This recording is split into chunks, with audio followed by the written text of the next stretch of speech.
Good morning and welcome to Mixing Coach.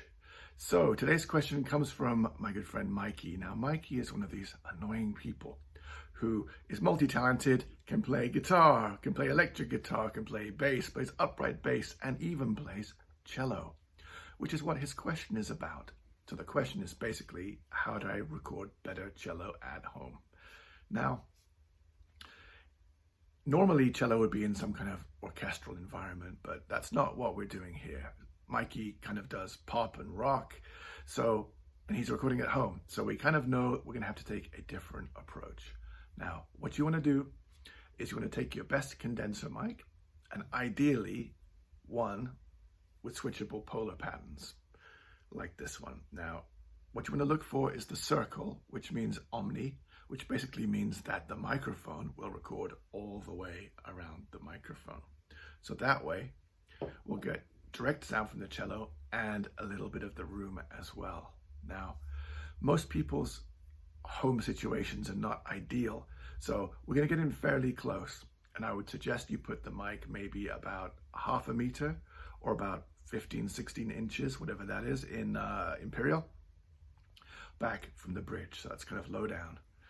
Set up your mic, get your levels, record it, and have a listen. Now, what I want you to do is listen to the balance between the high strings and the low strings. You'll probably find that maybe the low strings are a bit more prominent, right? So what you want to do, if that's the case, is just move the microphone over towards the treble side F hole, re-record, check it again, rinse and repeat until you find the best position to get the most even balance. So it's a very straightforward way of recording your cello at home. Now, you are at the mercy, unfortunately, of your room.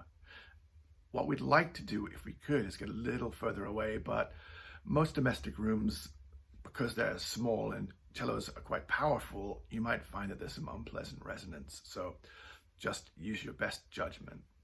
Now, one last thing, since we're going to be using this cello probably in a rock or pop setting, you're probably going to need to EQ it a little bit.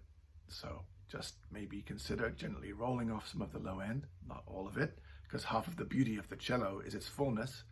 And then maybe if it's not cutting through enough, look with your EQ to boost maybe somewhere around 5K-ish.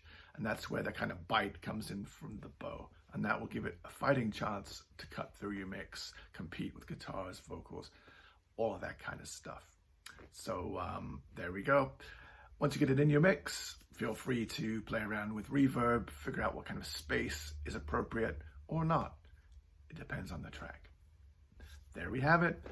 If you enjoyed this, or if you have any questions, please leave your questions down in the comments below. And don't forget to like and subscribe if you found this useful. Thank you very much. See you soon.